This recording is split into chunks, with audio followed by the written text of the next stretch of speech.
Good morning అండి. నేను doctor Mallik. ఇవాళ ఒక ఇంపార్టెంట్ టాపిక్ గురించి మాట్లాడదామండి. ఇది కూడా ఫుడ్ ఐటమే, ఫుడ్డే, మెయిన్లీ ఫుడ్. నేను మొదటి నుంచి చెప్తున్నాను, mainly food. 80% you have to concentrate on food. మీకు ఏ ప్రాబ్లమ్స్ ఉన్నా, హైపోథైరాయిడిజం, ఒబీజిటీ, అంటే మెటబాలిక్ సిండ్రోమ్ అంటారు, అంటే బీపీ, షుగర్, హైపోథైరాయిడిజం, అంటే థైరాయిడ్ సరిగా పనిచేయకపోవడం, ఒబీసిటీ, విపరీతంగా ఒబీసిటీ, పీసీఓడి ఈ మధ్య అమ్మాయిల్లో బాగా ఎక్కువైపోయింది, ఓవరీలో చిన్న చిన్న కంతులు, and male infertility, obesity, male infertility రెండు సైమల్టేనియస్గా వెళ్తున్నాయి. ఇవన్నీ ఇంపార్టెంట్. ఒబీసిటీ లేకుండా కూడా మేల్ ఇన్ఫర్టిలిటీ రావచ్చు. ఒక ఓల్డ్ సేయింగ్ ఉంది, you can be fat from outside but thin inside, or you can be thin from outside fat inside అని. బయట చూడటానికి సన్నగా కనిపించవచ్చు కానీ లోపల ఫ్యాట్ ఉండొచ్చు. బయటికి చూడటానికి లావుగా అనిపించవచ్చు, లోపల ఫ్యాట్ తక్కువ ఉండొచ్చు. అంటే ఇది చాలా ఓల్డ్ సేయింగ్.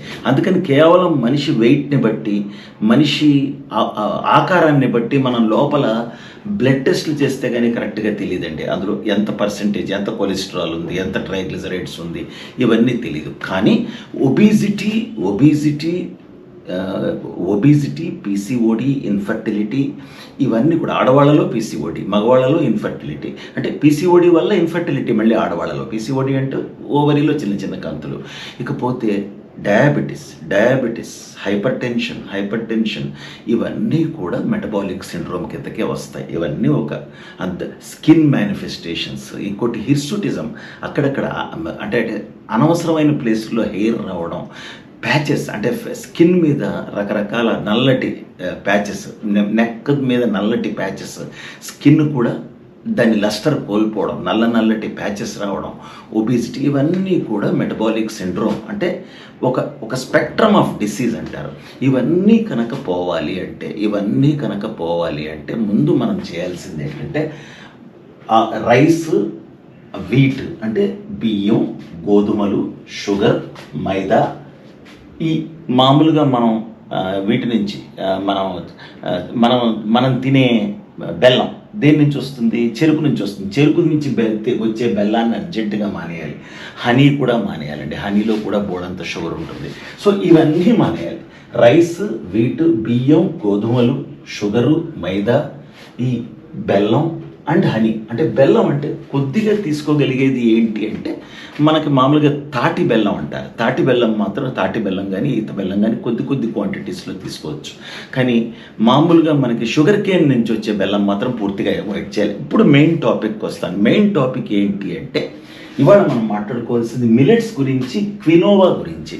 దీన్ని కీన్వా అని కూడా అంటారండి. యాక్చువల్గా స్పెల్లింగ్ క్వినోవా అని ఉంటుంది, దీన్ని కీన్వా అంటుంటారు. కీన్వా రైస్ అనే మధ్య మీరు చూసే ఉంటారు. బయట కంట్రీస్లో చాలా ఫేమస్, మన దగ్గర చాలా అసలు తేడా ఏంటి? ఇప్పుడు మనం మిల్లెట్స్ తీసుకున్నాం అనుకోండి, మిల్లెట్స్కి, రైస్కి, గోధుమలకి పెద్ద తేడా ఏం లేదండి. అన్నీ సీరియల్సే.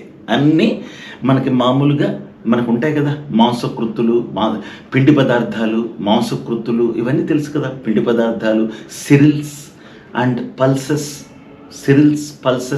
ఇలా మనకి క్లాసిఫికేషన్ ఉంటుంది.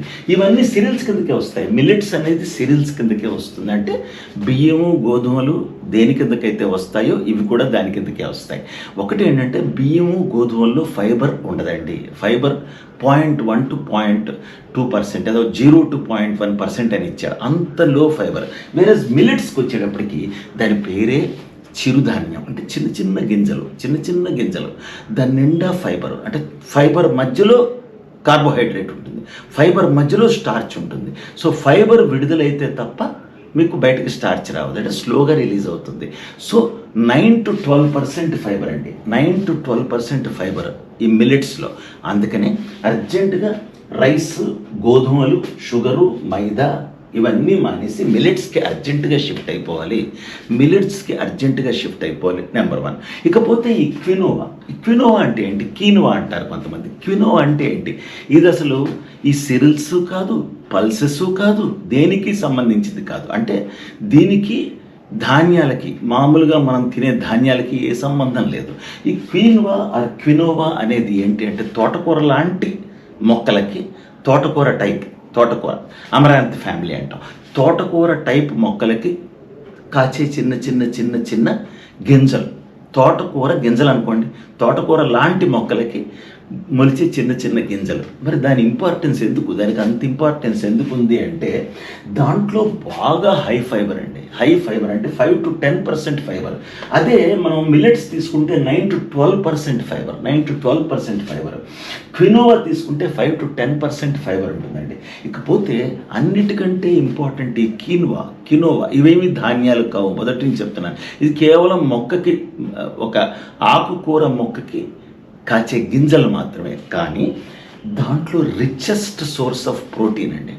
Quinoa is the richest source of protein. ఒకప్పుడు సోయాబీన్ అనుకునేవాళ్ళం మనం. Soybean is very good quantity of protein. మనం అది పల్సెస్ కిందకు వస్తుంది. సోయా బీన్స్ అవన్నీ పల్సెస్ కిందకు వస్తాయి. పల్సెస్ లెగ్యూమ్స్ అంటారు, వాటిని లెగ్యూమ్స్ అంటారు. పల్సెస్, లెగ్యూమ్స్ ఇవన్నీ మనకి ప్రోటీన్ కంటైనింగ్. పల్సెస్, లెగ్యూమ్స్ ఇవన్నీ మనకి, అంటే లెగ్యూమ్స్ అంటే ఏం లేదండి, బీన్స్, వీటన్నిటిని లెగ్యూమ్స్ అంటారు. మామూలుగా మనం కందిపప్పు, పెసరపప్పు అన్నీ పల్సెస్. కందిపప్పు, పెసరపప్పు ఇవన్నీ పల్సెస్. లెగ్యూమ్స్ అంటే బీన్స్, చిక్కుడుకాయలు, గోరు చిక్కుడుకాయలు ఇవన్నీ దాని కిందకే వస్తాయి. అయితే ఇక్కడ మోస్ట్ ఇంపార్టెంట్ ఏంటంటే ఈ ప్రోటీన్, ముఖ్యంగా ఈ క్వినోవాలో ప్రోటీన్ కంటెంట్ విపరీతం అండి. ఇంకోటి చాలా క్వాలిటీ ప్రోటీన్ ఉంటుంది, చాలా హై క్వాలిటీ, మంచి protein, high quality protein. High quality protein అంటే అర్థం ఏంటంటే ఒక ప్రోటీన్ దేని నుంచి తయారవుతుంది, అమైనో యాసిడ్స్ నుంచి తయారవుతుంది.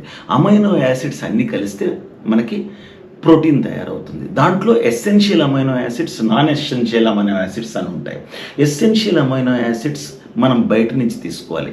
నాన్ ఎసెన్షియల్ అమైనో యాసిడ్స్ మనకి బాడీ ప్రొడ్యూస్ చేసుకుంటుంది. ఎసెన్షియల్ అమైనో యాసిడ్స్ అని ఎందుకు పేరు పెట్టారంటే అవి బాడీలో తయారవు, బయట నుంచి తీసుకోవాలి. ఇకపోతే ఇవన్నీ కలిస్తేనే ప్రోటీన్ తయారవుతుంది. ఇందులో ఈ క్వినోవాలో ఉండే protein it is whole protein అంటారు. అందులో ఎసెన్షియల్ అమైనో యాసిడ్స్ ఉంటాయి, నాన్ ఎసెన్షియల్ అమైనో యాసిడ్స్ ఉంటాయి, మొత్తం అన్ని టోటల్ ప్రోటీన్ అంటాం దాన్ని. It's a total protein. It's an excellent source of protein అనమాట. అందువలన మీరు అర్జెంటుగా, అంటే మిల్లెట్స్కి క్వినోవాకి కన్ఫ్యూజ్ అవ్వద్దు. మిల్లెట్స్ వేరు, క్వినోవా వేరు. మిల్లెట్స్ అనేవి ధాన్యాలు, సిరిధాన్యాలు. క్వినోవా అనేవి ఒక ఆకుకూర మొక్కకి వచ్చే గింజలు. కానీ చాలా ఇంపార్టెంట్. కానీ దీన్ని హోల్ ఫుడ్గా మాత్రం అంత యాక్సెప్ట్ చేయడం కష్టం. అంటే ఇది మాత్రమే తింటాను అంటే కొంచెం యాక్సెప్ట్ చేయడం కష్టం. ఇప్పుడు క్వినోవాలో ఫైబర్ ఉంటుంది, ప్రోటీన్ ఉంటుంది, ఇంకా చాలా మినరల్స్, ఫర్ ఎగ్జాంపుల్ మెగ్నీషియం లాంటి మినరల్స్ కూడా చాలా ఉంటాయి. కానీ అది ఒక్కటి సరిపోదు. అందుకని జనరల్గా మేము ఏం చెప్తూ ఉంటామంటే ఈ కీనువా అనేది డైలీ ఒక బ్రేక్ఫాస్టో, ఒక లంచో, ఒక డిన్నరో మాత్రమే తీసుకుని మిగతావి మాత్రం మిల్లెట్స్ తీసుకోండి. For example breakfast millets, lunch millets, ఈ కీన్వా డిన్నర్, ఇలా చేస్తూ ఉంటే మీకు అస్సలు రకరకాల జబ్బులు, ఈ మెటబాలిక్ సిండ్రోమ్లో వచ్చే జబ్బులన్నీ వెనక్కిపోతాయండి. మొత్తం జబ్బులన్నీ వెనక్కిపోతాయి. సో అది చాలా చాలా ఇంపార్టెంట్. Diet 80%, 20% exercise. ఓన్లీ 20% మాత్రమే ఎక్సర్సైజ్, 80% డైట్. కానీ అరగంట రోజుకి ఎక్సర్సైజ్ కంపల్సరీ. ఇకపోతే వీటితో పాటు తీసుకోవాలి. సాధారణంగా నేను ఏం ప్రిఫర్ చేస్తానంటే చక్కగా మిల్లెట్స్, 5 రకాల మిల్లెట్స్ మన ఖాదర్ వలీ గారు చెప్పారు, నేను చెప్తున్నాను, అందరం చెప్తున్నాం. 5 రకాల మిల్లెట్స్ మీరు అంటే 2 రోజులు, ఒక్కొక్కటి 2 రోజులు చొప్పున చక్కగా బ్రేక్ఫాస్ట్ మాత్రం వీలైతే చద్దన్నం, అంటే మిల్లెట్స్ చద్దన్నం ముందు రోజు రాత్రి వండేసి మరుసటి రోజు పొద్దున్న మిల్లెట్స్ 7-7:30 కల్లా మీరు బ్రేక్ఫాస్ట్ చేసేయాలండి. సో మిల్లెట్స్ చద్దన్నం. లంచ్ మామూలుగా మిల్లెట్స్, బట్ 2 రోజులు అన్నీ కలపకండి. 2 రోజులు, ఒక 2 రోజులు ఒకటి, 2 రోజులు ఒకటి, అరికెలు, సామెలు, అలా 2 రోజులు. తర్వాత డిన్నర్ మాత్రం చక్కగా క్వినోవాతో డిన్నర్ చేయండి. చాలా లైఫ్ ఎక్సలెంట్గా ఉంటుంది, ఏ జబ్బులు రావు. ఎందుకంటే అన్ని రకాల మినరల్స్ మీ బాడీలోకి వెళ్తాయి. Rich source of protein. అందులో నేను చెప్తూ ఉంటాను కదా, పెద్దవాళ్ళకి కంపల్సరీగా ప్రోటీన్ అవసరం అని. అది ఇకపోతే మామూలుగా other things to eat, pulses compulsory, అంటే మనకి కందిపప్పు, పెసరపప్పు, ఇవన్నీ. లెగ్యూమ్స్ అంటే బీన్స్, గోరుచిక్కుడు, ఇవన్నీ కంపల్సరీ, ఎందుకంటే వీటిల్లోనే మనకి ప్రోటీన్ దొరుకుతుంది.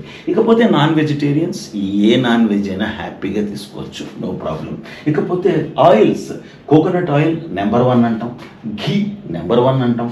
ఇకపోతే మిగతా కోల్డ్ ప్రెస్డ్ ఆయిల్స్ షాపుల్లో మాత్రం కొనకండి, కోల్డ్ ప్రెస్డ్ ఆయిల్స్ మాత్రమే, అంటే గానుగ నూనెలు మాత్రమే, నువ్వుల నూనె కానీ, మీరు కొబ్బరి నూనె, నువ్వుల నూనె, లేకపోతే మన తిలాయ్, అదే మన గ్రౌండ్నట్ ఆయిల్, ఇవన్నీ. గ్రౌండ్నట్ అంటే వేరుశెనగ నూనె. ఇవన్నీ కూడా చక్కగా మీరు గానుగల్లో పట్టించిన నూనెలు మాత్రమే వాడుతూ ఉండండి. క్వినోవా, మిల్లెట్స్ వేరు, క్వినోవా వేరు. సో మిల్లెట్స్ 2 బ్రేక్ఫాస్ట్, లంచ్ చేసి క్వినోవా డిన్నర్ చేస్తూ ఉంటే ఆరోగ్యం పాడయ్యే ప్రసక్తే లేదు, హ్యాపీగా ఉంటుంది లైఫ్, హైయెస్ట్ ప్రోటీన్ ఉంటుంది. Quinoa take it as a dinner, or రోజులో ఒక పార్ట్ క్వినోవా చేయండి, లంచో డిన్నరో ఏదో ఒకటి. అండ్ ఫర్మెంటెడ్ రైస్ కంపల్సరీ అండి. ఫర్మెంటెడ్ రైస్ అంటే మళ్ళీ మిల్లెట్సే. ఫర్మెంటెడ్ మిల్లెట్స్ కనుక తీసుకుంటే బ్రేక్ఫాస్ట్గా అసలు ఏ జబ్బులు రావు. కడుపులో బ్యాక్టీరియా అంటే gut bacterial flora will be replenished, complete gut bacterial flora వచ్చేస్తాయండి. అంటే మన కడుపులో బ్యాక్టీరియా కంప్లీట్గా వస్తే అక్కడితో ఎండ్ అయిపోతుంది. అంటే దట్ ఈస్ కంప్లీట్.